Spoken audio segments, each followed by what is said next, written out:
제가요, 나이만큼 먹도록 자식 버릇 하나 못 가리키고 법사님한테까지 이렇게 귀찮게 해서 정말 죄송합니다. 그리고 제가 이제 15살부터 스님이 되려고 그랬었어요. 그래서 이제 절에 찾아가서 스님이 되려고 하다가 나중에 이제 애 아빠를 만나가지고 너무 불쌍하고 안 됐어가지고 정말 콩가루 집안으로 시집을 갔어요. 그래가지고 정말 아무것도 없는 사람한테 가서 그래 이제 돈도 제대로 안 벌어가지고 이제 제가 저 침을 배워가지고 그걸로 해가지고 이제 애들 6식구 시어머니까지 계셔가지고 6식구 밥을 벌어먹고 또 애들을 고등학교 대학원까지 보냈습니다. 그랬는데 얘는 지금 큰아들이요. 하여튼 어려서부터 그렇게 그냥 하여튼 못된 짓은 다 하는데 지금 50이 다 되도록 그렇게 살고 있어요. 그랬는데 이제 지난번에 내가 너 도대체 왜 그러냐 그랬더니 나요? 엄마 성불시키기 위해서 태어났어요. 그리는 바람에 이게 정말인가 보다 하고 그래 내가 정말 참회해야지. 그래 그 악한 가운데서 성불을 한대더라. 그러면서 정말 미안하고 잘못했다. 내가 너한테 이렇게 했으니까 내가 받는 거니까 달게 받아야지. 이러고서 그냥 펑펑 울고 이제 참회를 했는데 얘가 아는 것 같이 그냥 갑자기 그날부터 변했어요. 그래서 한 몇 달 잘했는데 아니 또 그 마음이 또 나온 거예요. 또 나와가지고는 내보내야 되는데 그냥 진짜 나가려면 연례기를 띄고 채집이 있는데 그걸 전세 놓고 나와가지고 이렇게 들어가질 않고 앉았다고. 지가 능력이 될 것 같은데 전혀 들어갈 생각이 없는 거예요. 그러니까 세상에 그냥 그 애를 다 나한테 맡기고 애 때문에 공부도 못해요. 그냥 잠도 제 방에 와서 자요. 지 앞이 방은 큰데도 거기서 안 자고 애를 자꾸 보내는 것 같아. 할머니하고 자라고. 그러니까는 공부도 못하지. 그냥 얘를 내보내야 되겠는데 이거 언제나 어떤 방법으로 기도를 해야만 얘들이 나갈 건지 그거 좀 알고 싶습니다. 그 바카드르는 지금 어떻게 돌아가셨어요.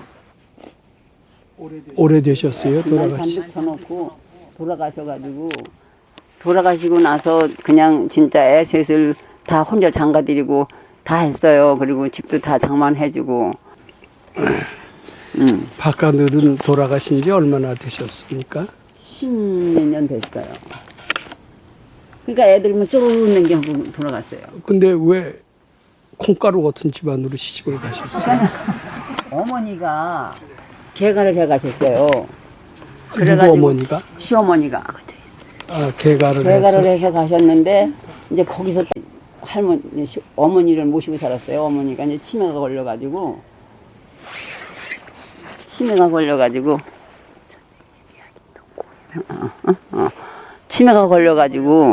그냥 진짜 시어머니가 어머니가요.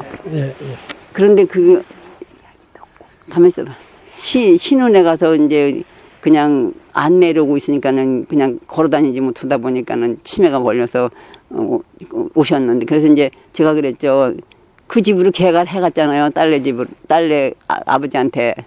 그랬는데 그래도 안 되겠더라고요. 그래서 저도 공부도 좀 하고 그러니까 여보 어머니 모셔옵시다. 그래서 어머니를 모셔다가 똥수발을 했어요. 올해는 안 했어도 이제 그 수발을 하고 했는데 이거는 그냥 변만 보면은 여보 엄마 똥 쌌어. 그래서 내가 하도 그래서 아니 엄마는 그렇게 좋아하면서 엄마가 똥 싼 것은 자기 놈 치우면 안 돼. 그러면 더러워서 더럽긴 누구든지 다 더럽지. 별 얘기 다. 근데 그런 남편을 어떻게 중매하셨어요? 연애로 하셨어요? 그냥 쫓아다녔어요. 그렇게 저를. 그이가? 네. 쫓아다녔는데 난 시집 안 간다고 그랬더니 그냥 그 자기 얘기를 다 하는 거예요. 9살부터 백제 생활하고 그렇게 고생하고 살았다고 그러면서 얘기를 하는데 너무 불쌍한 거예요. 그래서 저는 그때 쫓아다니는 바람에 말려 드셨나요? 그래가지고 그냥 저는 그때도 돈이 좀 있었거든요. 근데 이 사람은 진짜 빈털터리잖아요. 그래가지고 이제 있는 거 가지고 이제 집도 사고 이렇게 해가지고 이제 살았는데, 그리고 이제 그냥 취해가지고서 이제 뭐 벌어서 먹고 살고, 애들도 학교 다니니까 또 학비 대고 이렇고, 하여튼 살으실 때도 땡전 한 푼 안 벌었어요. 땡전 한 푼 안 벌고 어머니 수발까지도 부인한테 맡기고 참 정말 업보를 그런가 봐요. 자, 이제 알겠습니다. 참 고생이 많으셨고요. 그러니까 오죽하면 부처님 앞에 깊이 눈물을 통곡을 흘리면서 참회까지 하실 마음이 나왔겠습니까? 내가 전생에 무슨 죄를 지었기 때문에 이런 업보를 만나서 일생 동안 단 한 번도 행복한 순간은 맛보지도 못했을 뿐만 아니라 쉴 새 없이 끊임없이 곧 나를 괴롭히는 업보 속에서 정말 숨 막히고 참 죽을 지경이다. 그러면서 아마 참회를 아마 하셨을 것 같습니다. 근데 이게 잘 들어보세요. 제가 그 전에 아주 어려웠을 때 직장이 안 돼서 식당을 한 적이 있었습니다. 근데 식당은 제가 좀 해보니까 종업원만 잘 들어오면은 식당은 되겠더라고요. 종업원을 어떻게 제때 효율적으로 괜찮은 사람이 들어오느냐, 요게 문제예요. 근데 요거 꼭 알아두셔야 됩니다. 사람이 이제 적당할 때 결혼도 하고, 또 결혼을 안 하더라도 자기가 사업을 해서 운영을 할 수가 있습니다. 결혼을 할 때는 어떻습니까? 새로운 사람을 맞이하는 것이 결혼입니다. 또 자기가 무슨 회사를 운영할 때도 그 회사의 그 사원들, 종업원들을 어떤 사람이 들어오느냐, 요것에 따라서 회사가 잘 되기도 하고 못 되기도 합니다. 또 이제 여자나 남자나 새 사람을, 이제 배우자를 만날 때 어떤 사람이 들어오느냐가 굉장히 중요합니다. 근데 제가 식당을 할 때 우리 선생님께서 그러세요. 너희 어머니가 소개하는 종업원은 쓰지 말아라. 그렇게 얘기를 합니다. 네가 가능한 대로 원세워서 종업원을 구하라. 이렇게 얘기를 하세요. 근데 이제 그 이유도 또 설명을 해 주세요. 너희 어머니는 복진계 지었기 때문에 복진계 적은 사람이 소개하는 인연들은 다 고만한 인연이 온대요. 그러니까 너희 어머니가 소개하는 사람은 너희 어머니의 마음 씀씀에 비슷한 그런 사람들이 온다는 거예요. 그러니까 그런 사람들을 써서 영업이 발전하겠느냐. 너는 그래도 복을 좀 지었고 원도 세울 줄 아니까 너희 어머니가 소개하는 사람을 쓰지 마라. 네가 원 세워서 써라. 근데 그런 백 선생님은 그런 어떤 운영에 지침이 있으세요. 이제 뭐 지침이 있으시고 뭐 우리식으로 하면 철학이 있으세요. 그래서 복진 사람이 소개하는 사람은 되게 괜찮은 사람이고, 박복한 사람이 소개하는 사람은 그 사람이 아무리 이력이나 경력이 화려하다 하더라도 그 사람 용심을 그대로 따라온다라는 거예요. 그렇기 때문에 박복한 사람이 하는 것은 하지 말라는 겁니다. 박복한 사람이 중매하는 결혼은 되게 하지 않는 것이 좋습니다. 그리고 또 꼭 참고로 알아두세요. 그리고 우리가 아주 건강했을 때, 남의 도움이 하나도 필요 없을 때입니다. 필요 없을 때 이제 내가 회사를 운영합니다. 우리 회사는 하도 잘 되는 회사이기 때문에 우리 회사에 들어오려고 사람들이 너무나 아주 줄을 서 있다라고 가정합시다. 그렇게 우리 회사가 잘 될 때, 우리 회사에 들어오기로 줄 서 있을 때, 그때 들어오는 종업원들은 되게 괜찮은 종업원들이 들어온다는 겁니다. 그런데 우리 회사가 굉장히 운영도 잘 안 되고 있는 종업원들도 틈만 나면 나가려고 그래요. 그리고 새로 들어온다는 것은 매우 어려울 이제 그런 경우입니다. 그런 경우에 사람이 좋은 사람이 들어왔으면 하고 목을 메고 기다리는 수가 있습니다. 내가 아주 어려웠을 때, 목을 메고 기다렸을 때 들어오면 굉장히 반갑습니다. 근데 반가워하지 말라는 거예요. 그때 들어오는 종업원은 되게 안 좋은 종업원이다. 해를 끼치고 나가는 종업원이다. 이렇게 얘기를 했어요. 근데 요 얘기는 두고두고 회사 운영하시는데 또 미혼이고 결혼할 사람한테는 좋은 배우자를 만나는데 훌륭한 지침이 된다. 이렇게 말씀드리고 싶습니다. 보사님이 결혼하셨을 때는 비록 그 남자분이 굉장히 따라다니고 그랬다고는 하지만은 보사님이 굉장히 어려웠을 때라고 저는 이렇게 생각합니다. 외로웠을 때였을 수도 같습니다. 그리고 시집을 가고 싶었을 때였다라고 생각을 합니다. 만약에 나는 시집을 별로 가고 싶지도 않다. 아무리 추근추근돼도 나는 절대 저런 사람하고는 만나지 않겠다. 이럴 정도로 내가 건강했다라면은 건강할 때 만난 사람은 되게 좋은 인연입니다. 근데 보살님은 지금 그 사람이 자꾸 따라와서 마지못해서 결혼했다고 하지만은 그 사람이 따라오기만 했을까? 보살님 마음속에 궁하고 외롭고 그래서 끌어들이는 건 없었을까? 저는 그런 요소가 분명히 있었고 보살님이 굉장히 허약했을 때 그 바깥들을 만났고 허약했을 때 만난 인연은 결국은 하나도 도움을 주지 않습니다. 외롭고 힘들고 아쉽고 그의 도움이 필요했을 때 이렇게 만난 사람들. 그런 사람들은 내가 궁한 마음을 갖고 만나졌기 때문에 들어와서도 결국은 좋은 일을 못해요. 그리고 그 자식들이라는 게 다, 죄송합니다. 너무 바깥을 까는 것 같아서. 아니, 돌아가면 까도 좋고 살아있으면 까도. 그런 논리가 아니에요. 그냥 내가 남의 숭을 안 보기를 원하는데 이거는 법문으로 해서 내가 어쩔 수 없이 그러는 겁니다. 박복하신 분을 보살님이 어려울 때 만난 인연은 안 좋은 인연이고 또 그 인연을 따라서 온 자녀들 역시 보살님이 어려울 때 그런 안 좋은 인연을 만나게 되고 둘 다 외롭고 힘들 때 온 인연들, 그게 자식입니다. 그 인연 역시 좋지가 않은 겁니다. 그런 이들은 끊임없이 괴롭힙니다. 여기서 탈출하는 길이 무엇일까? 탈출하는 길은 지금 쉬워 보이지 않습니다. 저는 다른 가르침 중에서 이런데 탈출하는 길이 무엇인가? 이거 일러주는 그런 데가 있는지조차 저는 잘 모르겠습니다. 저는 여기서 이런 제안을 하고 싶어요. 보살님 마음속에 아직도 궁한 마음이 있어요. 왜냐하면 저거 지겨운 자식들 언제 해탈하나?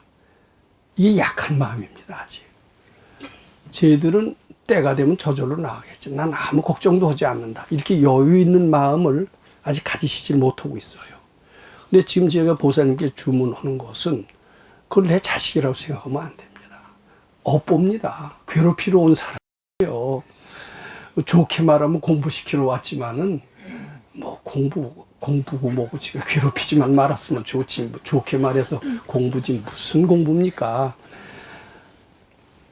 거기서 탈출하셔야 됩니다. 탈출하는 길은 걔네들 자식이라고 생각하는 난 절대로 탈출하지 못합니다. 애정을 가지는 한은 내가 쟤를 사람 만들어야 되겠다. 제사를 어떻게 해서든지 꼭 지키게 제사를 지니게 해서 사람답게 만들어서 훌륭한 자식으로 만들어야 되겠다. 이런 생각 가지시지 마세요. 그런 생각을 가진다고 되지 않습니다. 전 절대로 되지 않는다고 봅니다.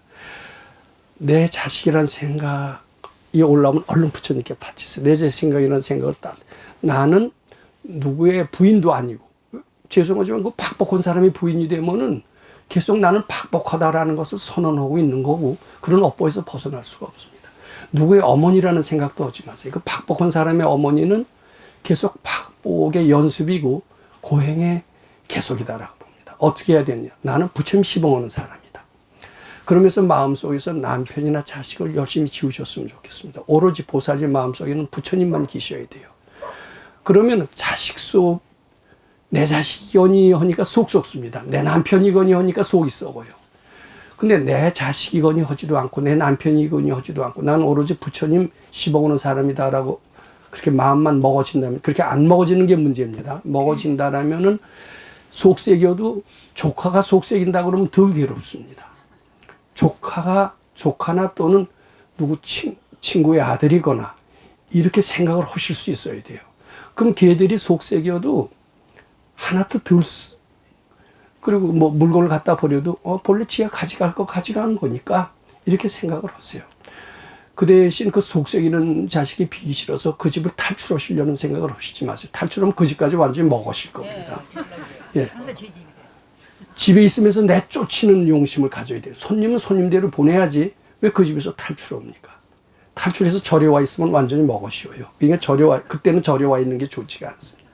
그리고 마음속으로 난 부처님 씹어오는 사람이다라고 생각하면서 누구의 어머니라는 생각도 바치시고 누구의 부인이라는 생각도 바치시고 제사를 억지로 지내시려고 하는 것까지도 저는 자꾸 바치셨으면 좋겠습니다. 그러시면은 보살이 그리고 무주상보시 좋은 일을 힘써 하세요. 남 돕는 일을 다만 돈단 1,000원이라도 주면서 저 사람이 신신발심해서 복 많이 지길 바라고 남한테 끊임없이 의지하거나 구걸을 그래도 저 못된 자식이 말년에는 나의 울타리가 되겠지 이런 생각이 드신다면 깜짝 놀라서 바치세요. 걔들 절대로 울타리 안 됩니다. 이거 제가 너무 악담하는 것 같아서 죄송합니다만은 인연이 그렇게 돼 있어서 절대로 늙어.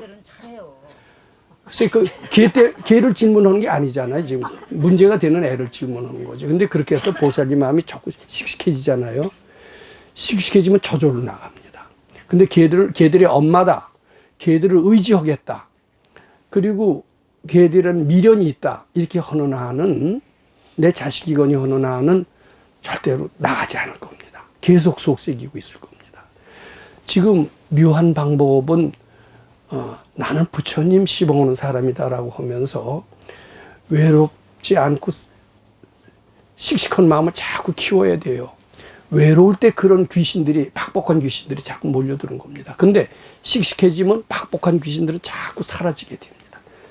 밝음 앞에 어둠은 사라지게 돼 있듯이 보살님 마음이 자꾸 부처님 향하고 금강경 있고 집은 절대로 비우시지 마시고 집을 딱 지키고 있고 그 집에서 뭐 개소리 쇠소리 하더라도 조카가 그러는데 내가 왜 속 썩느냐 이렇게 하고 오로지 그리고 돈 같은 거 주지 마세요.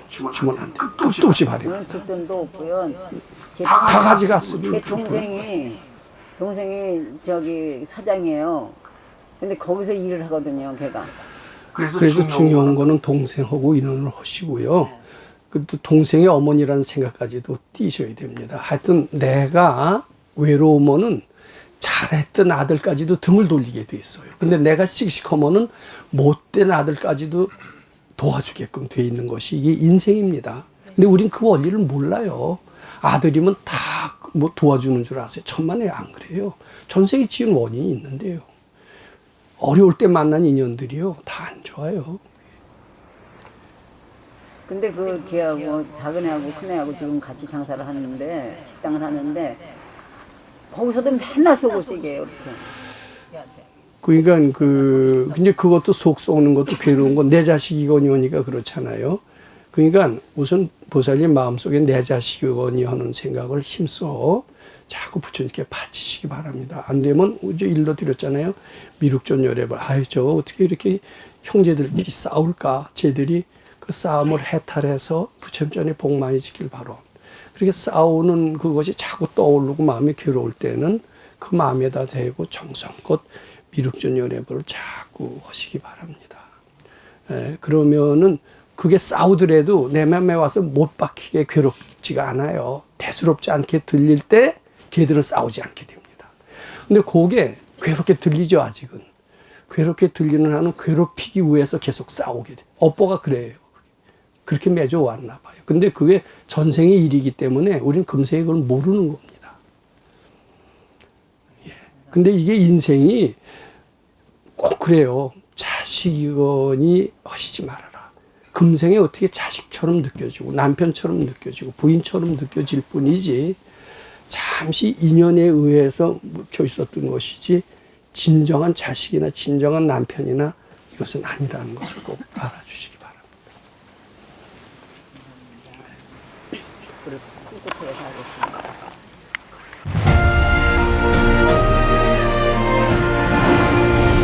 금강경 가르침을 통해 올바른 인재양성 교육과 각종 사회 문제에 대한 해법을 현대인들에게 제시하고 있는 바른법연구원 김원수 법사가 금강경 독송 및 수행을 통해 얻은 일체 유심조, 공, 불이, 구족의 진리로 역경과 난제를 실제 해결하는 체험을 통한 설법집 우리는 늘 바라는 대로 이루고 있다를 출간했습니다.